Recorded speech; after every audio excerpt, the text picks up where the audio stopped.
Parmi toutes les invocations qu'on retrouve dans le Coran et dans la Sunna, quelle était l'invocation que le prophète alayhi salatu wassalam répétait le plus? Eh bien, il est rapporté dans le Sahih al-Bukhari que l'invocation la plus utilisée par le prophète alayhi salatu wassalam était Allahumma rabbana atina fi dunya hasana wa fil akhirati hasana wa qina adhaban nar.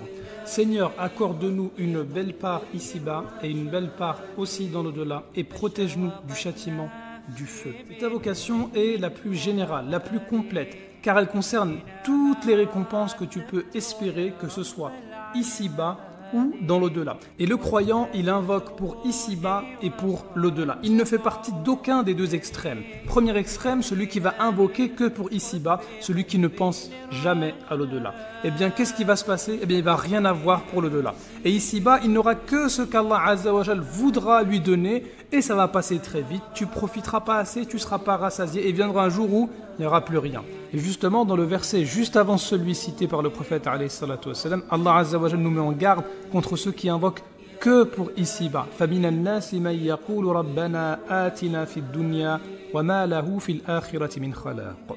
De l'autre côté, on va avoir ceux qui vont invoquer que pour l'au-delà. Mais tu es dans l'erreur car tu n'es pas mieux que les prophètes qui invoquaient pour ici-bas et pour l'au-delà. Et tu risques de ne pas résister à force d'invoquer que pour l'au-delà. C'est pour ça que le croyant, il fait comme le prophète alayhi salatu wassalam. Et d'ailleurs, on remarque que dans cette invocation-là, qui est composée de 3 parties, eh bien, les 2 tiers concernent l'au-delà. Cela montre bien que pour le croyant, bien que ici-bas c'est important, le plus important, ça reste quand même l'au-delà. Et c'est pour ça que c'est magnifique d'être croyant, puisque Allah Azza wa Jal, il te garantit ici-bas et l'au-delà. Autrement dit, si tu as besoin de te marier, fais cette invocation. Tu as besoin d'avoir des enfants, fais cette invocation.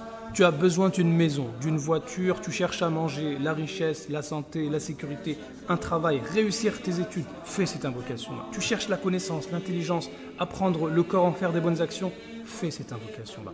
Tout ce que tu veux ici-bas, eh bien tu peux l'avoir en faisant cette invocation-là. Mais n'oublie surtout pas la suite de demander également récompense dans l'au-delà, d'être préservé par exemple du châtiment de la tombe, du jour de la résurrection, le jour où Allah Azza wa Jal sera en colère, être préservé de l'enfer, demander le paradis, rencontrer les prophètes, être agréé par Allah Azza wa Jal, voir Allah Azza wa Jal le très haut.